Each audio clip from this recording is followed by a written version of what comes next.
All right, I just recently learned that I can I knew it was some way that I could press record with the headphones cuz I'm like we used to do this when we used to have these headphones in our first little iPhones. We used to do this and then I figured out how to do it. And that was pressing the little up button, the headphones up. But yeah, so if you can tell by the title, I know I said in the another video that like you could tell by the title and we're gonna talk about our inner child, and we did not talk about our inner child in that video. We didn't. Mm-mm. But as you can tell by the title in this video, we are going to be talking about authenticity and truly understanding and kind of like debunking what it means and why we aren't living our authentic selves and how did that start and everything like that. So, of course, as always, I'm going to throw in some razzle dazzle with my life. And then I'm going to, help me, because that's what it is. And I just saw 111 on the time when I looked at it. So that means get ready because it's time for a new beginning.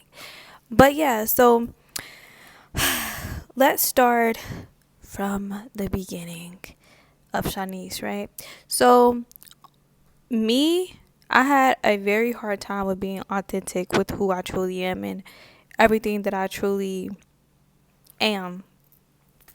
And it's because in my first, years of life and, growing up, I was hearing a lot about who I should be and how I should show up. I naturally kind of dressed more, if we can kind of tell, like right now, what I have on. My pants are baggy. We could see it. But my style was very much like a tomboyish type of style. I grew up a dancer. I love cheerleading and I love dancing and performing, but my style, I was very into kind of like men's fashion and things like that. So, when I was like growing up, I naturally wanted to wear snapbacks and all these types of things. Like that's just what I gravitated towards. I didn't mind dressing like a girly girl, but at the same time, I really enjoyed dressing in like baggy clothes and just like if it's gonna be more of a girlish type of vibe, then it has to be like crop top vibes, baggy pants. And growing up, my mom used to call it like dancers wear. Like she was like, you dress like a dancer.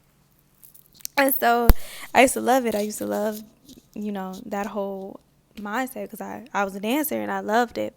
But it wasn't always, you know, like in a positive light. So I kind of was really, really put down about the way that I kind of just like dressed and the way that I was. And my authenticity was basically being showed that if I look like this or if I dress like this, then that means that I must like girls, or I'm, we like to say like a tomboy, like things like that. Like it was relating me to boy. And so I didn't like that. I didn't like people questioning my sexuality. I didn't like people, relating me to a man because I was a girl. And I knew I was a girl and I wanted to be a girl. And I was a girl who liked boys. So it was like, I don't want people to keep questioning me on these things. And I still get this to this day because people can't fit my vibe because I'm such a happy, friendly person that people, kind of misconstrue all of who I am because people don't get it. Like they're like, what do you like? You're friendly. But is your friendly flirting? And people can't understand it. And I'm like, no, I'm just a friendly person. I just love people. And when you love people and you love people unconditionally, you don't put too much emphasis on things. Like I don't see, certain things as like, oh, that because you're a girl, you can't say that to a girl or you can't vibe like this with a girl. And I'm just like, no, I can. I'm not sexually attracted to her. I don't want her, but I can say you look nice and I can be firm in that, and I could call a woman beautiful and be firm in that without questioning my sexuality, you know? And so as a kid, I couldn't express that, like, I'm not, like, I love women and I admire women, but I'm not attracted to women. And that was something that, because I was a kid and I didn't understand that, and I was like, well, maybe, you know, I'm being told all of this, then I need to hide basically who I am. So I need to stop being this version of myself. I need to stop being this kind of like tomboyish type of girl, because that's going to make people look at me and think this way about me. So I have to change that. And that just played out a lot in my life.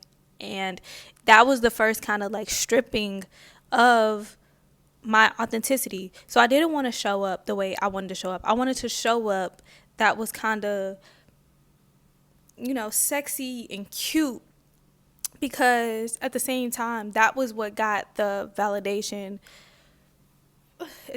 That was what got the validations from men. And I was like, okay, I'm trying to prove that I like men, because I need to prove that, because if I don't prove it, then people will think that I'm gay, and I'm not gay. So I need to prove that I like men, right?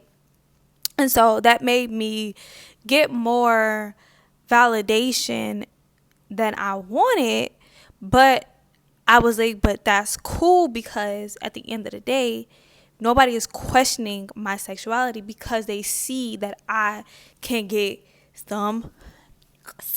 You feel me? So I was like, that's cool.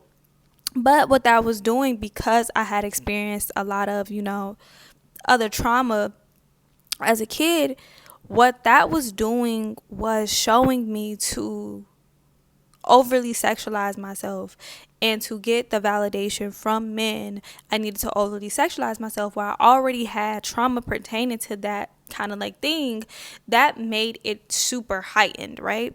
And because that made it heightened, that made me even more ashamed of myself, and that made me put myself into situations where I would be uncomfortable, because I would attract the guy who wanted that, but that wasn't the true essence of who I was. Like, even though I am a, you know, sensual person, a sensual being, I wasn't so sexual in a sense, if that makes sense.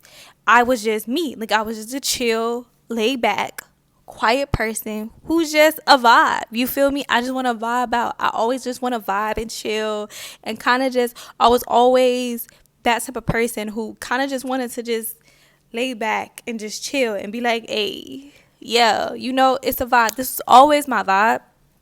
But I wasn't accepting of it, because I thought that that meant this, and I thought that that meant weird, and just kind of like, you know, a lot of people weren't this at that time. A lot of people was, in a sense, they were kind of like hipster vibes, but when it came to like hipster vibes, it was always kind of like real, like the artsy. It was like a mixture of, like, if you were going to be like hipster, you kind of had to be like with the gothic type of vibe, like, you know, that type of vibe of just like F the world and we're our own people and aliens. And I wasn't there. I'm sorry to all of those. Like, you are loved, you are valued, but I wasn't that. Like, I was like, I'm not her, and I don't want to put myself in a box of either having to be this, like, kind of like this way. I have to look at myself and be also like sensual and or if I don't want to be that way, then I have to put myself in this box of being like, oh, paint my nails black, or saying just like, hey, we are believing in, and we don't abide by the rules, and we're so like, and I was just like, I want to be free, and I don't want a category, because I'm not a category. I just want to be me. But because the way I grew up, and I was seeing that not living in my authenticity was hindering me from like me knowing about who I was, that I started to look outwardly to, kind of just like go in with the trends. I would always tweak them still to kind of fit me, but at the end of the day, I was always looking for the approval of somebody else. I was always looking for somebody to basically say that, like, hey, the way that you're living is right. The way that you're doing what you're doing, okay, that's right. That's acceptable. That's not acceptable. And it just caused me to kind of just have a very disconnected sense of self. I wasn't sure of who I was. I wasn't sure of like what it was that I really liked. Like, I knew deep down inside, but I wasn't truly sure of like what it was that I really, really liked and what it was that I really, really just wanted to do with my life. And that kind of just like pivoted as I got to college, and I was just doing things because I was living a life that I felt like I should have been living. Like, I'm going to college. I'm in college for all these years, but I'm still not happy here. Like, something is disconnecting me. And even when thinking about going back to school, it was always like, because I feel like that's what I should do. I feel like I should do this because that is what is needed and that is what is wanted of me, right? But at the end of the day, I was very just in this space of, the more I kept trying to people please and the more I kept trying to get validation from other people, the more I was becoming less of myself. And it just caused me to kind of just need to fill the void and get the validation outwardly. And it started to like basically plague me. Pledge. What was I finna say? Plague me. And it started to just become this overwhelming feeling of just like, I don't know what the freak I'm doing. And now is where I'm learning that, like, hey, no more of that feeling of not being authentic. And as a child, I learned some ways of like not, being authentic and kind of like speaking up for yourself and like telling what's on your mind and things like this. And I'll go into a deeper kind of like story or a deeper just, talk about how that childhood of people pleasing and not being authentic to yourself and not having boundaries all kind of like, become one and everything like that, and how they kind of trickle into each other. But basically, I just saw that like me being my authentic self, whether that was standing up for myself or speaking my mind, it will always pull people away, and people would take away what the one thing that I wanted the most, which was their love, which was, their attention, and, just them to give me the basic needs, especially growing up and having that like parental figures kind of like pull away and snatch away when you don't do what they say, right? And it's kind of like we hear that all the time in the Black household of like, do as I say, not as I do. But it's still, at the end of the day, it was kind of like you always have to listen and you always have to follow these rules, and anything outside of that will cause you to be shunned. And so I was getting shunned by just not living in my authenticity because I was different. I showed up differently than my sisters. I wasn't this girly girl. I wasn't this like girl who just likes to just be so sexy. Like, I was like, I want to just chill. Like, I want to be one of the guys. Let me be one of the bros. So I wasn't able to just be that. And so because I wasn't able to be that, I always just had this mentality that like, for anybody to like me, I have to show up the way that they want me to show up, and to get boys to truly like me, right, I have to show up like this. If I want friends, I have to show up like this. I can't dress like the way I'm dressed. I can't be different. I have to be the same, which just caused me to kind of just like shelter myself, because I didn't feel the same as everybody else. I felt different, and it was like an inner thing that was happening. And now to truly get to that part of my authenticity where I'm not accepting and I'm loving myself, it took it took a little minute. It literally took till yesterday of me just accepting that, like, you are different. You are. And it's okay. And I remember I was having a conversation with someone just a few days ago, and I was like, the issue with me is that my reality doesn't look like who I am. And a lot of times that causes me to go backwards.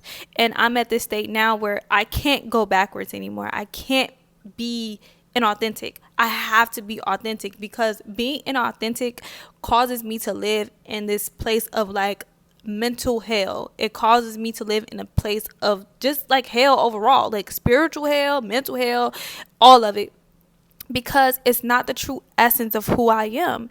I'm not this like one-dimensional, being. I am a spiritual being, and because I am the spiritual being, I have to be authentic to what it means to be a spiritual being. That means that I am forever evolving and changing, and I can't be put in a box, because there is no box for me to be put in, because we are meant to be free. We are meant to explore.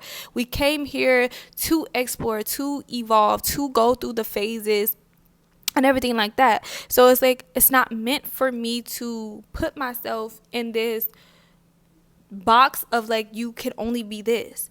And because I have put myself in that box for so long, I go back to it as a form of safety, that getting outside of that box and going into my true self makes me feel like that is wrong. And then when I go and I look outwardly, I'm like, dang, the friends ain't there. When I get into certain situations, or when I get into certain environments, I'll be like eating the way I'm eating, and then it's attention called on me, like, oh, okay, you eat like this, and I'm like, dang, I want to social eat. I want to eat what you eat, because I want to feel like you. I want to feel like, like I'm one of y'all, because I feel like I'm different because of my eating, just even with my eating habits. And then wanted to officially be like alkaline and truly like more on the raw alkaline type of vegan. I'm like, yeah, but that made me feel good.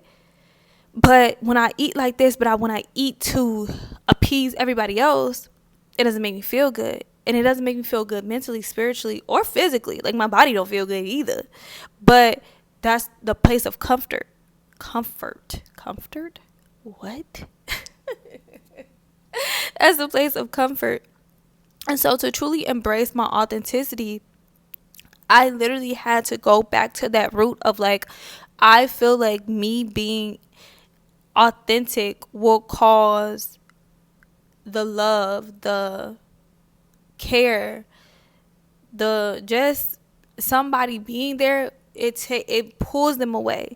And like I said, I will go deeper onto this in my next video. I promise you I would, because I noticed a lot of stuff when I was reading my book, How to Do the Work. But authenticity is something that is needed for you to just even manifest or just get the life that you truly want. You have to be authentic. And I know we see the quotes that like, with you not being authentic, the people can't find you. You're sitting here wanting love, but they can't, the love of your life can't find you because you're not being authentic. You look like something else, and that's not what they want. Your friends can't find you because you look like something else, and that's not what they want. So you have to be authentic, but you have to get to the root of why you were even being inauthentic in the first place. Why did you decide to show up at this version, as this version of yourself, when you know that that version of yourself wasn't who you truly was? But everything is shaping you to always come back home, to always come back to the true identity of you if you allow it to. And so everything started to hit like truly, truly heavy when I started saying more of like, I want to be free, I want to be authentic. I had to start truly loving myself and appreciating myself, but then showing up as the version of myself that I truly wanted to be. And that was the true essence of who I am. And it wasn't saying that like it's gonna come with ease, because your body may try to fight you on that. Your mind may try to fight you on it, that it's not safe for you to exist in your authenticity. But you have to keep showing up and keep doing the work and keep knowing that the true you deserves to be free. It deserves to experience this life truly and fully. And that is God wanting to experience life through you. That is what it means to be the vessel. So I hope this video helps you with something. Maybe it won't, maybe it will. But if you like it, give me a good thumbs up. And I will see y'all in the next video. Continue to be love and light and to be so much positive energy. I'll see y'all in the next one. Bye.